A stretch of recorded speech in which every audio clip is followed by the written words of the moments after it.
ఇంట్లో 5గురు పిల్లలుంటే సందడి సందడిగా ఉంటుంది. ఈ 5గురు పిల్లల్లో ఎవరు ఎక్కువ అల్లరి చేసేవాళ్ళు? అవునా? అమ్మ ఇక్కడ ఒకటమ్మా, అల్లరికి, హుషారికి, చలాకి, చిరుతనానికి తెలుసుకుని చెప్పమ్మ. అల్లరి అంటే ఇప్పుడు నా ఇమేజ్ ఏమైపోతుంది, అల్లరి అంటే అల్లరోడాన్ని నేనేమో చాలా రావుడు మంచి నా ఇమేజ్, నేను అలాగే చెప్పుకునేవాడు.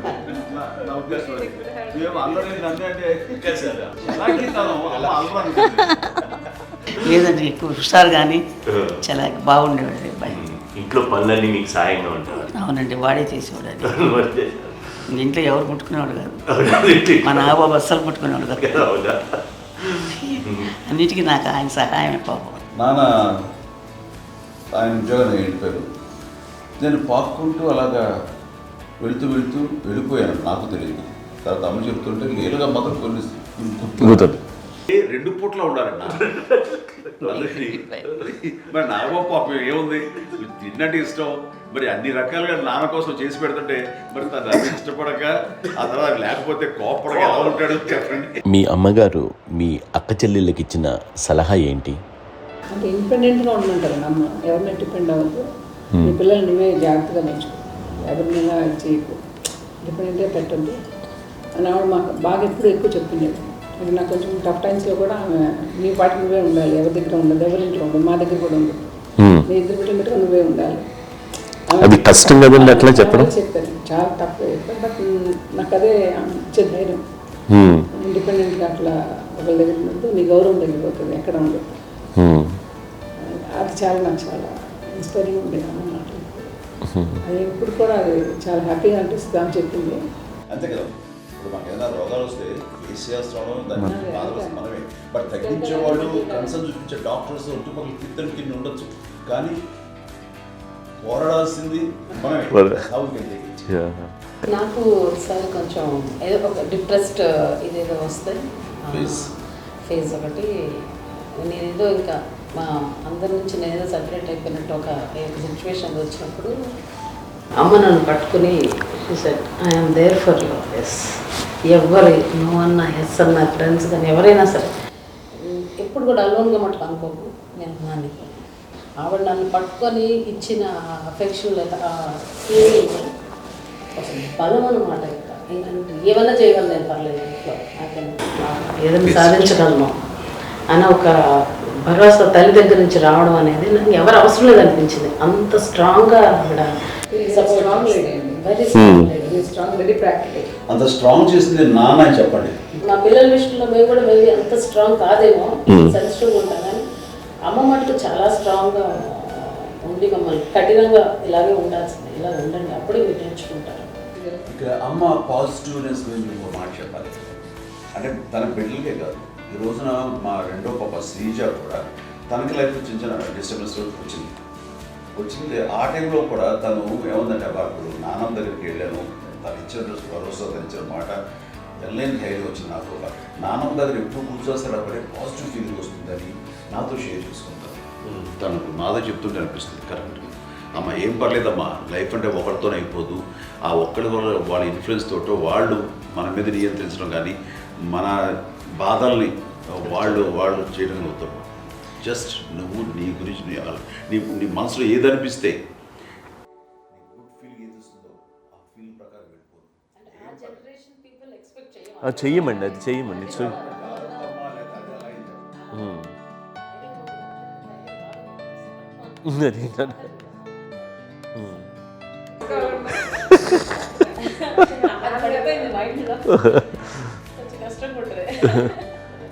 నాకు ఆవిడ మా అమ్మాయి ఏదన్నా కొంచెం ఇంట్రెస్ట్ అయినా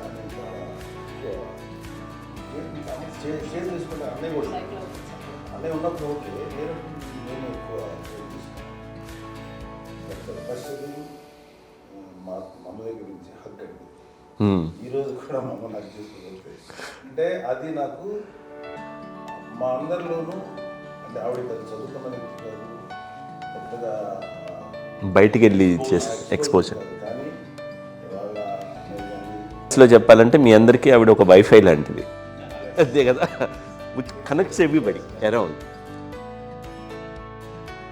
ఇంకొక అడ్వైజ్ కట్టేనండి, అమ్మ విషయంలో నేను గొప్పగా ఫీల్ అయ్యేది కానీ చాలామంది పెద్దలు రిటైర్ అయిపోయి విశ్రాంతి తీసుకుంటున్నటువంటి పెద్దలందరూ కూడా ఆచరించే విధంగా ఒక విషయాన్ని నేను గమనించాను. ఇప్పుడంటే నా దగ్గర ఉంటుంది కాబట్టి ఉన్నాను. అమ్మ విడిగా ఇంకొక ఇంట్లో ఉండేది, ఇన్ని సంవత్సరాలు నాన్నగారు దూరం అయిన దగ్గర నుంచి ఉండేది. అన్ని సంవత్సరాలు ఒంటరిగా ఉండి నన్ను బిడ్డలందరూ ఎవరు మా నాన్న వెళ్ళిపోయారు, నేను ఒంటరి అయిపోయాను అన్న ఫీలింగ్ అమ్మకు ఎప్పుడు ఉండేది కాదు. తర్వాత బిడ్డలు వాళ్ళ టైం బట్టి వచ్చి చూసుకుంటే సరిపోతుంది. అది వారమా, నెలక, 2 నెలక, అసలు ఒకసారి రాలేని పరిస్థితిలో ఉంటుంది. ఒక 5-6 నెలల పాటు ఇదే ఊళ్ళో ఉండి పక్క విధుల్లో ఉండి ఎవరి పనులు వాళ్ళు బిజీగా ఉండి, ఎవరి షూటింగ్ వాళ్ళు బిజీగా ఉండి, ఎవరి ప్రొఫెషన్లో వాళ్ళు బిజీగా ఉండి, ఎవరి ప్రొఫెషన్ వాళ్ళు బిజీగా ఉండి, తన సంసారం తను బిజీగా ఉండాలి. సరే అమ్మ ఏమీ ఫీల్ అయ్యేది కదా, ఏంటమ్మా రావట్లేదు, అసలు పట్టించుకోవట్లేదు ఏంటి అంటే అంతేలేమ్మా అని ఇలాంటి నిరసన మాటలు కానీ, ఈసరింపు మాటలు కానీ, లేకపోతే న్యూనతాభావం కానీ ఇలాంటివి ఎప్పుడు అమ్మకు లేవండి. వచ్చారు అబ్బాయి ఏం చేసి పెట్టడా చెప్పండి అంటూ చాలా పాజిటివ్గా ఉండి ఇప్పటికీ కూడా తను సపరేట్ కిచెన్ ఉంది మా ఇంట్లో. మోస్ట్ స్ట్రెస్ బస్టర్ వచ్చేసినా లేకపోతే ఏదో రిలీఫ్ ఏంటంటే తన కిచెన్లో కొంచెం వండుకు తింటాం, వండి అందరికి పెట్టాం. ఇప్పటికే కళ్యాణ్ బాబు అక్కడక్కడ తిరిగేసి ఎక్కడో చేసి నిరసనలు చేసి అన్ని రకాలే చేసి వస్తే అమ్మ చాలా జాలి.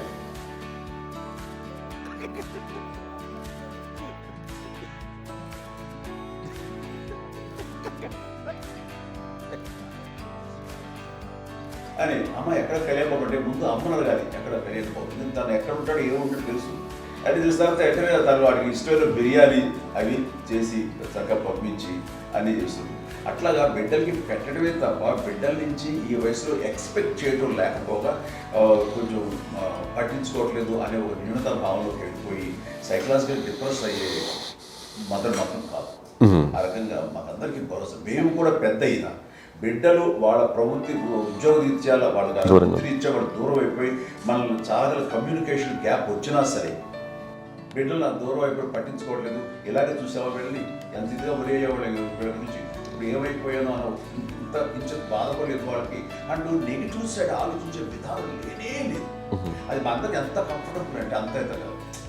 ఏం చూసుకోకపోతే మాధ చూసుకుని మాధ లేకపోతే నాగబాబు వెళ్తుంటాడు కళ్యాణం వల్ల మా విజయ్ చూసుకుంటున్నది సరే నా కళ్యాణ్ బాబు తను చూసుకుంటుంటాడు. ఇట్లా ఎవరో కూడా వెళ్తుంటాం. అమ్మ మాత్రం అది వెరీ గుడ్ హెల్దీ. నేను చాలా మంది తల్లిదండ్రులు చూశాను, వాళ్ళు చాలా ఇబ్బంది పడుతుంటారు, పట్టించుకోవడం మేము అర్థం చేసుకోగలం కానీ వాళ్ళు వస్తే బాగుంటుంది కదా అనేది ఉంటుంది. ఫీల్ అవుతారు. అవును, అలాంటి ఫీలింగ్ ఏం లేదు. పైగా బిడ్డలు వస్తే వాళ్ళకి ఏం చేసి పెట్టాలా అనే ఆలోచన ఉంటుంది. అది వెరీ హెల్దీ.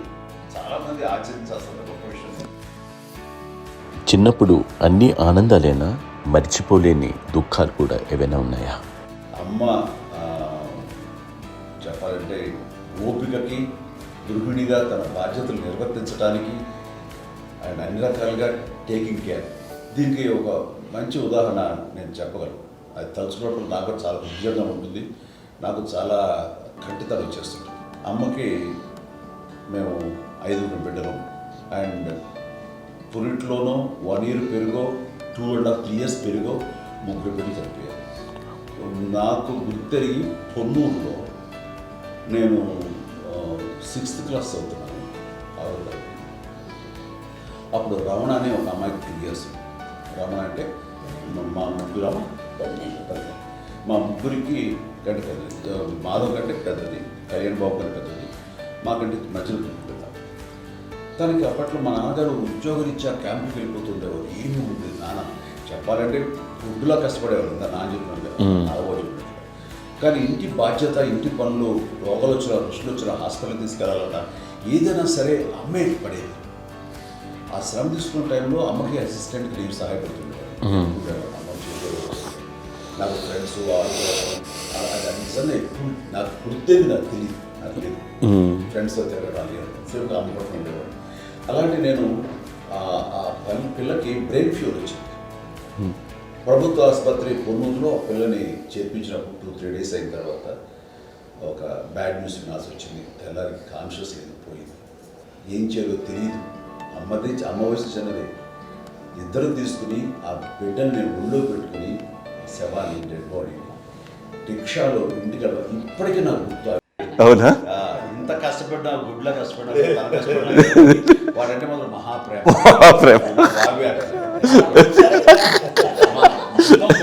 నేను చూస్తున్నాను, దగ్గరలో ముందు పెట్టినావు అని. బట్ ఆర్టిస్ట్ కాబట్టి వ్యక్తీకరించిన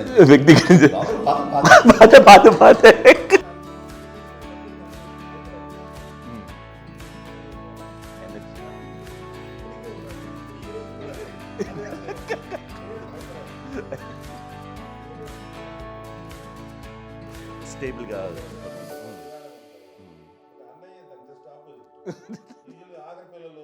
బాగా యాక్టివ్గా ఒకప్పుడు అమ్మాయిల్ని ఎక్కువగా బయటికి పంపించేవాళ్ళు కాదు. అబ్బాయిల మీద కూడా అనేక ఆంక్షలు ఉంటూ ఉండేవి. మీ పిల్లల్ని అలా ఆంక్షల మధ్య పెంచారా, లేకపోతే పూర్తి స్వేచ్ఛనిచ్చారా? అంటే మాకు మా నాన్నగారు కానీ మా అమ్మగారు కానీ మాకు మాకన్నా చాలా బ్రాడ్ మైండ్ ఉంది.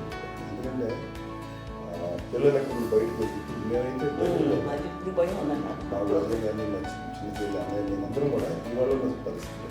వాళ్ళు ఎప్పుడు భయపడేవాళ్ళు కాదండి. ఎక్కడికి వెళ్తా ఏమైనా ఇచ్చేవాళ్ళు, లేట్ అయినా అసలు ఏమనేవాళ్ళు కాదు. లేకపోతే మోటార్ బైక్ వేసుకున్నా, లేకపోతే కారులో ఎక్కడ జరిగినా సరే ఏమనేవాళ్ళు కాదు. వాళ్ళు తెలియకుండానే మాకు ఫ్రీడమ్ ఇచ్చారు. సో దట్ అదే ఆ ఫ్రీడంలో భాగమే అన్నయ్య కానీ ఇండస్ట్రీకి వెళ్ళాలంటే కూడా ఒక వ్యక్తి ఒక కొడుకు ఒక గొప్ప కెరీర్ని పర్సూ చేసుకుంటారంటే నాన్నగా నమ్మగానే ఓపెన్ మైండ్తో చేస్తాను. వీళ్ళన్నా ఎంతగానో అయిపోతుంది, ప్రయత్నించండి అలా వదిలేసాను.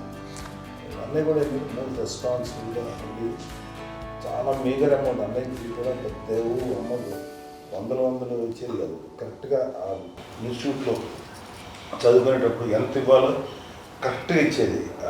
తనకి ఎక్స్ట్రా ఖర్చు పెట్టుకుంటే అంటే అట్లా ఉండేది పరిస్థితి. అంతే కదా, అంత జాగ్రత్తగా అన్నయ్య కూడా అంత రెస్పాన్సిబిలిటీగా రెసిప్రోకేట్ అయ్యి చేసి, అందువల్ల మా అమ్మ నమ్మకం చూడాలి, మా అమ్మగారి మా నాన్నగారి నమ్మకాన్ని అన్నయ్య ఎప్పుడు అది పాడు ఇంత నమ్మకానికి 10 times ఇచ్చాడు. ఏ వాయిసెస్ వైపు కానీ, ఏ అలవాట్ల వైపు కానీ, ఎందులో ఇండల్జ్ అవ్వకుండా నాకు నేనుగా నియంత్రించుకుంటూ సరైన మార్గంలో వెళ్ళేలాగా నాకు వెళ్ళటానికి లోపల ఆ స్ట్రాంగ్ థాట్. అడగగానే వాళ్ళు రెసిస్ట్ చేస్తే ఇచ్చారని ఆపేశారు అని ఏదో చిన్న రిలక్టెంట్ ఫీలింగ్ ఉండేది. వాళ్ళ మీద చిన్న కోపం, నిరసన ఉండేది.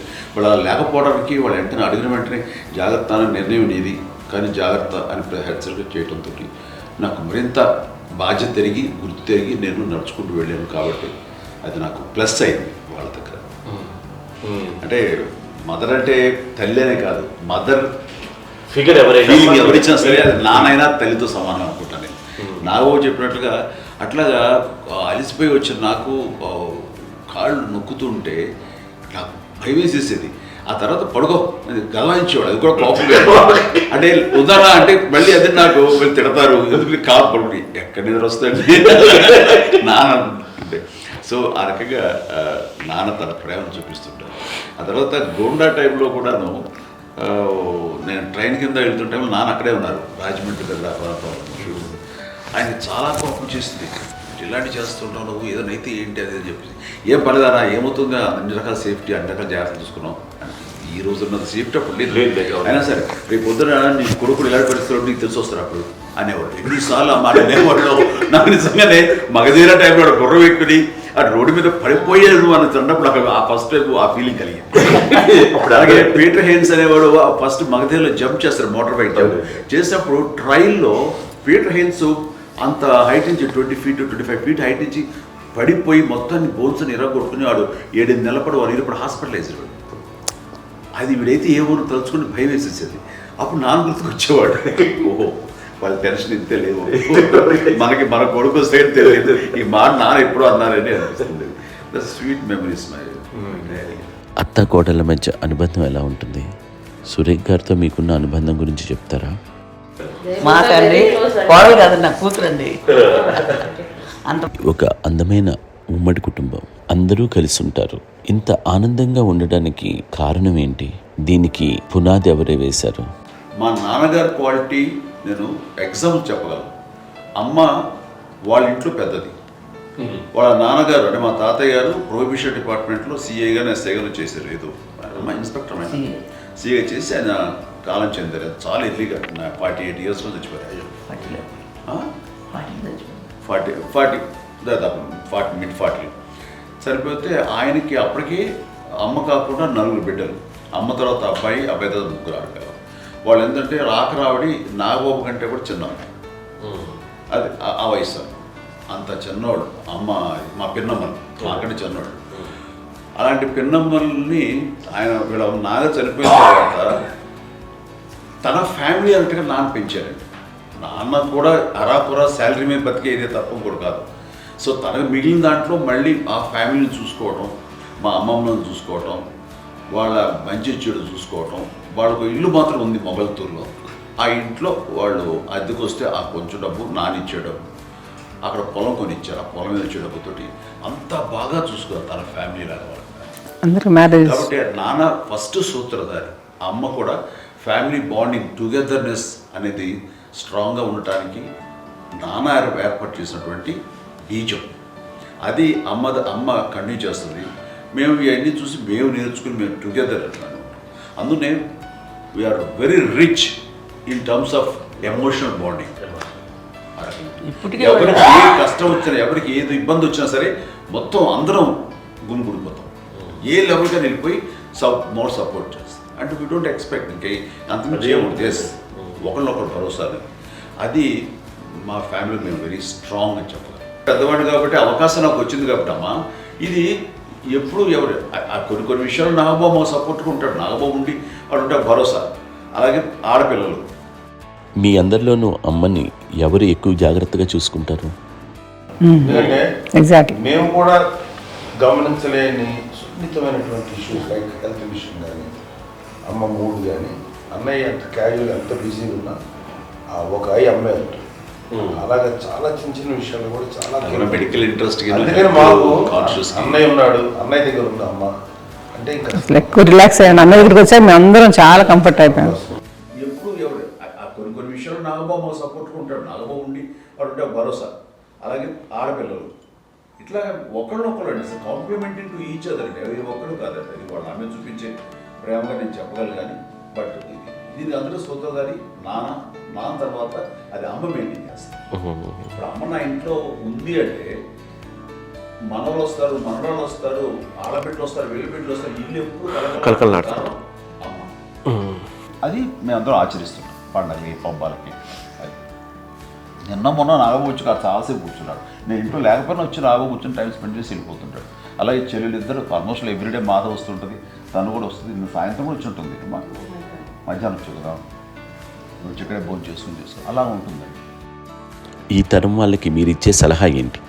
కలిసి అంటే బాగుంటుందండి. పిల్లలు తల్లి కలిసి ఇంకా అక్క చెల్లెలు తమ్ముడు అందరూ కలిసి ఉంటుంది. అన్నీ సంసారం నిలబడుతుంది. లేకపోతే ఏముందండి ఇక్కడ వెళ్ళిపోతారు. వెళ్ళిపోతే ఎక్కడ ఎవరు పోవాలి అంటే ప్రేమలు ఇప్పుడు లేవండి, తగ్గిపోయింది. మెకానికల్ చాలా మటుకు ఏదో ఇంకా వాళ్ళ పనులు చేసుకోవడం ఏదో జరిగిపోతూ ఉంది అనుకోండి. అంత ప్రేమలు ఎక్కడ లేవండి ఇప్పుడు ఈ రోజు. అంటే ఒకప్పుడు ఒకళ్ళకి ఇంకొకళ్ళు భరోసాగా ఉండేవాళ్ళు. అంటే అందరూ కలిసి సపోర్ట్గా ఇది చేయడం. ఎందుకంటే వీళ్ళ పెద్దనాన్నగారి పిల్లలు కూడా ఆయన చూసేవారు. మా నాన్నగారు అన్నయ్య నాన్నగారు వాళ్ళ బిడ్డలు వాళ్ళ బిడ్డలు కూడా నేనే పెళ్లి చేశాను. వాళ్ళు కూడా అమ్మే, వాళ్ళ ఆడపిల్లలు కూడా అమ్మే చూడండి. నాన్న ఎట్లయితే తన చెల్లెలు చూసుకున్నారో అట్లే నాన్న తరపు అమ్మగారి పిల్లలు వాళ్ళు చనిపోయారు వెళ్ళాక వాళ్ళ బిడ్డలకి పెళ్లిళ్ళు, పేరెంటాలు అన్నీ చేసింది అమ్మాయిని. అమ్మ అలా చేసింది కాబట్టి అది మాకు మార్గదర్శకం ఉంది. ఇప్పటికీ వాళ్ళు కొంచెం ఒక మాదిరి పరిస్థితి ఉంటే వాళ్ళకి ఇల్లు కూడా పెట్టడం కానీ వాళ్ళకి తగిన సహాయం కనుక ఎవ్రీ మంత్ మా పెదనాన్నగారి అమ్మాయి వాళ్ళు ఆల్మోస్ట్ 70 ఏళ్ళు వాళ్ళకి ఎవ్రీ మంత్ మా ఇంటి నుంచి మొత్తం వెళ్ళిపోతాం 10,000-15,000 ఎన్నో సంవత్సరాలు పోతాను బ్యాంక్ వచ్చేది. ఫస్ట్ అదంతా కూడా మా పెద్దలతో వచ్చినాయి. వాళ్ళు కూడా వచ్చి అమ్మని అంతా ప్రేమగా చూస్తారు, ఇష్టంగా చూస్తారు. అమ్మ ఇందాక చెప్పినట్లు ఇచ్చే మెసేజ్ ఏంటి అన్నది అమ్మ మాటలో చెప్పాలంటే, బంధాలు బాంధవ్యాలు అన్నది ఎనలేని ఆస్తి పాస్తులు. సో ఎలాగైతే డబ్బు ఎంత సంక్రమించింది, ఎన్ని ఆస్తులు వచ్చాయి ఫిజికల్గా అనే దాని మీద కంటే కూడా ఇవి ఆస్తిగా తీసుకుంటూ దీన్ని విలువ ఎరిగి గుర్తెరిగి దాని ప్రభావం తెలుసుకుని అది కనుక మనం ఇచ్చుపుచ్చుకుంటే ఫ్యామిలీలో అంటే దాన్ని మించినటువంటి గొప్ప సంపద ఉండదు. కష్టాలు వచ్చినప్పుడు డబ్బు తీరుస్తుంది కాదండి, కష్టం వచ్చినప్పుడు ఒక భుజం తీరుస్తుంది, ఒక చేయూత తీరుస్తుంది. అది మన బ్లడ్ రిలేషన్ మనలో మనకి అది ఉండటం అనేది అదృష్టంగా ఫీల్ అవుతుంది. అంటే ఒకసారి అమ్మ చూస్తే నాకు ఎందుకు అనిపిస్తుందంటే, అది ఎవరి ద్వారా సంక్రమించడానికి తన ఆ చెట్టు కొమ్మమే కాబట్టి ఆ చెట్టుకే మనం ఆపాదించాలి. ఎక్కడో మామూలుగా ఉండాల్సిన వాళ్ళం ఈ రోజున ఈ స్థితిలో ఉన్నాము, ఇంతమందికి లైఫ్ రావటానికి దోహదపడ్డాము, ఇంతమంది కలిసికట్టుగా ఉండటానికి ఇదైంది. అమ్మని చూస్తుంటే నాకు ఏమనిపిస్తుందంటే, అబ్బా ఇలాంటి జన్మం మనకు ఎవరికైనా ఉంటుందా? ఇంతమంది మనుషుల చేత కొలవబడేవాళ్ళు, ఆరాధింపబడేవాళ్ళు, అభిమానించబడేవాళ్ళు, ఇంతమంది నా వంశమా, నా సంపద అని అమ్మ ఫీల్ అంత గొప్ప ఫీలింగ్ ఎవరికి ఉంటుంది? మా చెల్లెలు కూడా వస్తుందని అనుకోవట్లేదు, సూర్య కూడా ఉంటుందని నేను అనుకోవటం లేదు. అలాంటి గొప్పగా ఇది. అండ్ ఆ రకంగా షీస్ వెళ్ళి చాలా గొప్ప జన్మ. అమ్మకి చిన్న మానసికంగా చిన్న ఏదో ఒక డిప్రెషన్ ఏదో వచ్చింది. ఏదో నాన్న గుర్తుకొచ్చో, నాన్న లేరనో, లేకపోతే వాళ్ళ అమ్మగారు కూడా అదే టైం చనిపోయారనో, తన దగ్గర ఉండారు ఏదో ఉన్నప్పుడు మేము అందరం సపోర్ట్గా ఉండి రా మా కొన్నాళ్ళు నా దగ్గర ఉందిగా అని చెప్పేసి అప్పట్లో అమ్మ వేరే ఉన్నప్పుడు ఒకటే మాట, అమ్మ నీలాంటి గర్భం అంటే అంజనమదే గర్భం అని బయట ఎన్నోసార్లు నా ఫ్రెండ్స్ కానివ్వండి, బయట కానివ్వండి, కొన్ని సందర్భాల్లో మీటింగ్లో కానివ్వండి, స్పీచెస్లో కానీ అన్నవాళ్ళు ఎంతోమంది అన్నారు. వాళ్ళు ఆ మాట అంటే రీజన్ తెలుసా నీకు? కోటాల్లో ఎంతమంది తల్లులకు నీకు వచ్చిన అదృష్టం, నీకు లభించినటువంటి గౌరవం ఉపయోగిస్తున్నాం. బిడ్డలు ఎంతోమంది చేత కొనియాడబడుతున్నారు, ఎంతోమందికి సహాయపడుతూ ఆ రకంగా వాళ్ళందరి యొక్క ఆశీస్సులు పొందుతున్నారు. అండ్ ఎంతోమందికి నిరంతరం హెల్ప్ చేస్తూ వాళ్ళ ఇది చూసుకుంటారు. అవి ఆ భగవంతుడు మీరు చేసిన పూజల వలన ఆ భగవంతుడు మన నెక్స్ట్ తరాలకు కూడా మనకి ఇలాంటిది వారసత్వంగా ఇస్తూ అదే రకంగా కొనసాగించేలాగా మనకు అదృష్టాన్ని ఇచ్చారమ్మా. ఇంతమంది ఎవరు నీ నుంచి వచ్చిన వాళ్ళే, నీకు పుట్టిన వాళ్ళే. ఇది ఎంత గొప్ప గర్భం, ఎంత గొప్ప జన్మ ఇది. అలాంటిది నువ్వు ఇలా అవ్వబెట్టి ఎంతసేపు నీది హై లెవెల్లో ఉండాలి నీ ఫీలింగ్స్గా నువ్వు కానీ. అంతే నువ్వు ఇలాగా కుంగిపోవడం ఏంటమ్మా అని చెప్పినప్పుడు నిజమే కదా, ఇది నీది కాదు నాది కాదు, నువ్వు నమ్ముకున్న భగవంతుడు నీకు ఇచ్చింది అనుకుంటావు కదా. నువ్వు ఆ భగవంతుడి కృతజ్ఞత తీర్చుకునే ప్రతిరోజు ఆయన ధ్యానించు, ఆయన పూజలో ఉండు, నీకు ఆయనే ధైర్యం ఇస్తాడు. అంతేగాని నువ్వు నెగిటివ్ సైడ్ ఆలోచించకమ్మా. మా అందరికీ పాజిటివ్నెస్ ప్రివేల్ చేసిన దానివి, ఇచ్చిన దానివి, అందించిన దానివి. అలాంటి నువ్వు నెగిటివ్ వైపు వెళ్ళిపోకూడదు అంటే అంతే, మళ్ళీ అటుపక్క ఎప్పుడు గెలలేదు. ఆంజనేయ స్వామి భక్తి ఆయనలో ప్రవేశపెట్టి చెప్పాలంటే ఆయనకి నేను నమ్మిన దేవుడి ఇంట్లో నేనే ఇంట్రడ్యూస్ చేశాను. ఫస్ట్ నానంత ప్రగాఢంగా నమ్మి ఆయన దాని వలన లబ్ధి పొందారు. ఆయన అందులో మమ్మల్ని మించిపోయిన స్టేజ్కి వెళ్ళిపోయారు. ఆయనతోటి ఆంజనేయ స్వామితో ఇంటరాక్ట్ అవుతూ అట్లా ఆయన నన్ను నమ్ముకుంటుంది. ఆయన నానంటారు అంతా నా గురువు, నా పెద్ద కొడుకే, పెద్దోడే ఎన్నిసార్లు